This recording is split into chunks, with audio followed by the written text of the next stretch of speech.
एक बार फिर हाजिर है आला राजनेताओं और अफसरों के बीच की उन फुसफुसाहटों के साथ जो खबर नहीं बन पाती है, लेकिन आप देख सुनकर व्यंग भरी मुस्कुराहट के लिए मजबूर जरूर हो जाते हैं। इनमें कहीं ना कहीं छोटी ही नहीं, बड़ी खबर भी छिपी रहती है, जिन्हें खबर नेशन लेकर आता है हर सप्ताह। इस बार पूर्व मंत्री का फाइनेंसर का व्यवसाय। मध्य प्रदेश के एक पूर्व मंत्री इन दिनों फाइनेंस के धंधे में हाथ आजमा रहे हैं। धंधे का अंदाज यूं लगाइए कि उन्होंने भोपाल की एक पॉश बिल्डिंग में अच्छा खासा बड़ा दफ्तर खोला है। इस बिल्डिंग की खासियत है कि छोटा और सामान्य व्यक्ति तो इस परिसर में घुस ही नहीं सकता है। भाजपा के वंशवाद में पनपे पूर्व मंत्री के पिता की गिनती संगठन के ईमानदार और कद्दावर नेताओं में गिनी जाती थी। लखपति संगठन गढ़ने की प्रक्रिया में भारतीय जनता पार्टी का कोई सानी नहीं है। हाल ही में चिकित्सा प्रकोष्ठ के नए संयोजक की नियुक्ति हुई है। अभी तक प्रकोष्ठ का ध्यान सीधे सीधे चिकित्सकों तक था।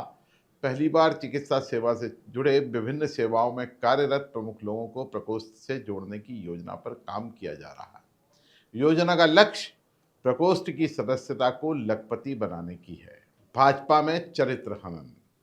अचानक संगठन में एक सुगबुगाहट हुई। एक महिला नेत्री और युवा नेता की रंग तरंग का किस्सा हवा में तैरने लगा। फिजाओं में वीडियो क्लिपिंग की भी चर्चा रही।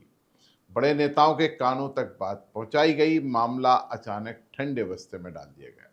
युवा नेत्री को नई टीम में शामिल नहीं किया गया तो मुहिम छेड़ने वाले को भी बाहर का रास्ता दिखा दिया गया।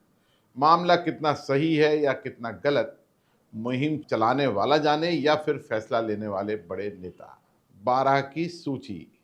कांग्रेस को हतोत्साहित करने का कोई भी मौका भारतीय जनता पार्टी छोड़ना नहीं चाहती है। हाल ही में 2 विधायकों की सदस्यता अदालती आदेश से रद्द करने की मुहिम छेड़ी गई। कुछ और लाइन में है, कुछ की निष्ठा संदिग्ध है। आला कमान नजर रखे हुए है। 12 विधायक कमजोर कड़ी के तौर पर पहचाने गए हैं। अचानक कद का बढ़ना। राजभवन मतलब गवर्नर हाउस और इन दिनों लोक भवन के तौर पर जाने जा रहे परिसर का एक प्रोटोकॉल होता है। मामला सूचना आयुक्तों को शपथ दिलाने का रहा। मंच पर शपथ महामहिम राज्यपाल ही दिलाते हैं। इस बार मंच पर मुख्यमंत्री डॉक्टर मोहन यादव और मुख्य सचिव अनुराग जैन भी मौजूद रहे।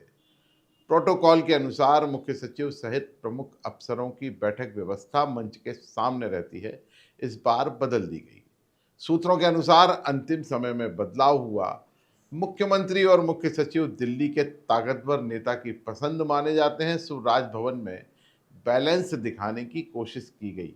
हालांकि मंत्रिमंडल की शपथ का कार्यक्रम मुख्य सचिव ही संचालित करते हैं। अन्य कार्यक्रमों में व्यवस्था बदल दी जाती। बेअसर सोमरस। धार्मिक कथाओं में स्वर्ग में विराजे बड़े बड़े देवताओं के भी सोमरस मतलब सुरा मतलब शराब में मदमस्त रहने के किस्सों का जिक्र है। ऐसा ही हाल मध्य प्रदेश का भी रहा है। सरकार चाहे कांग्रेस की रही हो या भारतीय जनता पार्टी की, दोनों ही सरकारों के बड़े बड़े नेताओं पर सोमरस का असर रहा। सरकारी और गैर सरकारी राजस्व के मामले में मध्य प्रदेश को एक बड़ा हिस्सा देने वाला सोम समूह इस बार सोम के व्यापार से बाहर है। सोम समूह ने दिल्ली तक दौड़ लगाई, लेकिन बात बनी नहीं। कहा जाता है कि शराब जितनी पुरानी हो जाए उतना ही दोगुना चौगुना नशा देती है। आखिर सोमरस के बेअसर होने की वजह क्या? नाराज दिल्ली या पर्दे के पीछे उभर रही नई लॉबी? अगर आपको हमारे समाचार पसंद आते हैं तो खबर नेशन यूट्यूब चैनल को देखते रहिए, सब्सक्राइब कीजिए, लाइक कीजिए और शेयर कीजिए। आपका कमेंट हमारा हौसला बढ़ाता है और हमें गलतियां करने से सचेत भी करता है।